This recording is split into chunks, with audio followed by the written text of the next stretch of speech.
Bonjour à tous et bienvenue dans le premier module de Conseil IMO. Premier module dans lequel nous allons aborder les différentes étapes d'une vente immobilière. La première étape consiste à faire une étude de marché. Alors une des premières choses à faire, c'est de regarder les annonces en ligne qui correspondent aux biens que vous vendez et à votre secteur. Attention, les prix que vous voyez affichés sur les différents sites ne sont pas forcément les prix auxquels les biens se sont vendus. Effectivement, une fois que le bien est vendu ou sous compromis, l'annonce disparaît et on ne sait pas à quel prix le bien a été vendu. Le prix affiché n'est donc que rarement le prix de vente. On reviendra plus en détail sur la détermination du prix de vente dans un prochain module.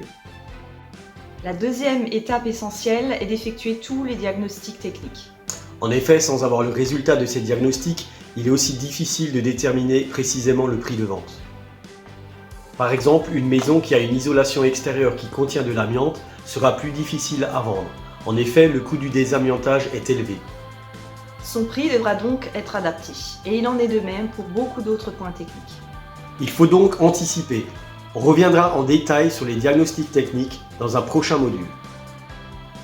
La troisième étape, c'est la mise en vente. Il faut publier une annonce avec de belles photos, avec un texte clair et précis.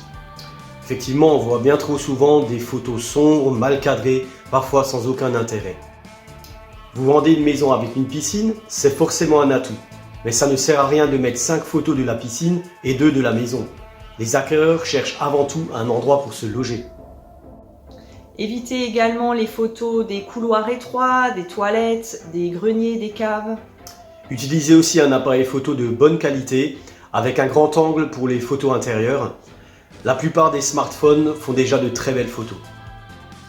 La quatrième étape, c'est donc les visites que vous allez commencer. Ça veut dire préparer votre maison, déjà faire attention à la propreté des lieux, à ce que ce soit bien rangé, à ouvrir les volets, aérer, que ce soit lumineux. C'est important, l'acquéreur qui rentre dans votre maison doit pouvoir se projeter très rapidement. Dans les premières minutes où il rentre dans votre maison, il faut qu'il se passe quelque chose. Aussi, ne parlez pas trop, laissez les gens s'imprégner du lieu. Ils ont besoin d'un certain temps pour s'adapter, d'autant plus qu'ils arrivent chez vous. C'est pas forcément évident pour eux d'entrer chez quelqu'un. Mais surtout, n'oubliez pas une chose, c'est que ce qui est important et beau à vos yeux ne l'est pas forcément aux yeux de vos visiteurs. Il faut donc se détacher émotionnellement des remarques que vont vous faire les visiteurs, d'autant plus si c'est vous qui avez rénové la maison à votre goût. Enfin, essayez de connaître l'avis des visiteurs sur le bien, mais aussi sur le prix, ce qui vous permettra d'adapter votre vente. C'est pourquoi il est plus simple de faire visiter par un professionnel qui aura le recul nécessaire pour entendre les remarques des visiteurs. La cinquième étape, c'est l'étude des offres. Si votre bien est commercialisé à un prix cohérent, vous aurez des offres très rapidement lors des premières visites. Si ce n'est pas le cas, il faudra revoir la stratégie en adaptant l'annonce ou le prix. Dans tous les cas, les premières offres sont souvent les meilleures. En effet, si votre bien est sur le marché depuis plusieurs semaines, les offres qui vous seront faites seront de plus en plus basses. Au bout de 3 mois, on peut dire que le bien est grillé. Beaucoup de vendeurs ont fait la triste expérience de refuser les premières offres qui leur ont été faites et finalement ont vendu leur bien à un prix inférieur à ces offres. Que de temps et d'énergie gaspillés. La sixième étape, c'est la signature du compromis de vente. Celle-ci se fera chez un notaire, que vous vendiez par vous-même ou que vous ayez décidé de passer par un mandataire.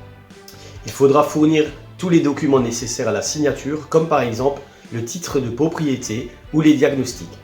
Si c'est dans le cadre d'une succession, il faudra qu'elle soit établie par le notaire avant la signature du compromis de vente. Les acquéreurs devront aussi faire parvenir au notaire une attestation de financement ou un accord de principe de la banque ou de leur courtier. La septième étape, c'est le traitement du dossier chez le notaire ainsi que la signature de l'acte de vente. Une étape clé est l'obtention par les acquéreurs de l'offre de prêt dans un délai de 2 mois suivant la signature du compromis de vente. Après un délai de réflexion de 11 jours, ils devront renvoyer l'offre signée à leur banque qui la transmettra au notaire. C'est une étape très importante car sans cet accord de financement, le compromis pourrait être annulé. En attendant, le notaire aura fait toutes les démarches nécessaires auprès de la mairie et du livre foncier. Une fois toutes ces démarches effectuées, vous pourrez enfin signer l'acte définitif de vente. Vous vous posez encore d'autres questions ? Contactez-nous via l'onglet à propos de notre chaîne YouTube, notre page Facebook, notre compte Instagram ou notre blog. Et rendez-vous dans notre prochaine vidéo pour tout savoir sur les diagnostics immobiliers. À bientôt! À bientôt!